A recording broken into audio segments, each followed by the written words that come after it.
Hi, my name is Prabodhi with my Singh. I'm a student ID is S1524867. Today I'm going to demonstrate my assignment 2 of Digital Forensic P368, and it's about investigating hashing and forensic techniques. Mm, First, first of all, they told to convert the student number to MD5 hash. I I type it in my Ubuntu like this, as you can see, my student number, and I press MD5 sum, and I got the hash like this, and I record the hash file as a text file in the Ubuntu home. As you can see, I got my hash 1 and hash 2 afterwards, and it's a clear view how I got my hash 1 and hash 2. They all same. And then it's asking the changes of hash in different scenarios. The first one they asked was change the attributes like read only or hidden. So I change the text file access to read only mode, as you can see it here. And then I did it to the hash 2 as well. Um, and then I check again about my MD5 sum. It's all the same. Still, I got the same hash file. It didn't change. So the second one asked change permissions to full control or modify read write. I did it using ls minus L code, as you can see it here, and I change to 0 equals RWX. It's a read only thing, the full control. And I again check my hash. It didn't change either. I get the same hash as the previous one.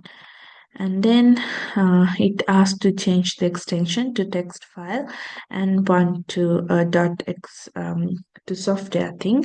So I change my first hash to .text and my second one to .xee. As you can clearly see it here, it didn't change. I checked the hash, I got the same results as you can see it from here. I changed hash 1 to text and hash 2 to .xee, and I got the same. And afterwards, it asked me to change email, and I email it to myself. I log into my email through Ubuntu, and as you can see, as the first two, I set the hash 1 and hash 2 text file, and I email it to myself like this. And I download again. You can see I kept it in my download section, and I again check for an MD5 sum to get the hash, and it's still the same. It didn't change at all. And as the next one, it asked me to append the file with the spaces, and I wrote the code. Sorry. Oh, I did. Mm, So it asked me to append the file with the spaces. So I put echo space hash and text one, and I append the spaces. In that case, my hash got changed, as you can see from here very clearly at the top. I removed the spaces and I got a different hash. So in that case, the hash got changed. So the next one was to go uh, to the initial one, because we removed the we create a space. Now we have to remove it, and I did the code like this, as you can see, set s and space d this one, and I got the hash back to the original one. And then it asked to delete the file and recover it with the forensic software, and I use autopsy for that one. and I download Autopsy in my Ubuntu, as you can see from here. And then I delete my text file, as you can see in my recycle bin. The hash thing you can see at the bottom, it didn't change at all afterwards. So the other option was delete the file and recover it with the backup software for Torek. I run it through a code in Ubuntu, as you can see it from here. And yeah, and I check it with my Wiresharks as well by pressing hello, that command, and it's asking for this port and all. The hash didn't change. So I keep sending the packets named hello, uh, but it didn't change. You can see I sent the packets through via Sharks as well. Sent 10 times, it's in the assignment. And the next one is what's a hash packet and its content. As you can see, I got the hello hash thing and I got it back. The destination reply was this, and it didn't change at all afterwards for my hello thing. And next, we have to go for the notepad file as the hash imported the forensic software, and I'm using Autopsy for that one. And you can see I turn on the hash 1 and hash 2 through my Autopsy, and my um, hash didn't change in both cases. And you can see there's these two. And to reverse the value to get my student number back, I use online software, and 170 thing was my hash, and I put that one into the reverse thing. I got my student ID back. And next, ask for the explanation the history of network traffic with Wireshark. Um, it remained unreachable for my hello thing that I sent at the previously. So the destination was unreachable for the local host, as you can see it from here. That's it for the part one. We'll meet you from part B. Welcome back with part two of the assignment. And in this case, we have to go through a new tool that we learned in the class, and it's going to explain how it is used and demonstrate how it is working. So with the options given in the class, I go with the advanced tools that's using by ScienceShift, Plazo Log 2 timeline.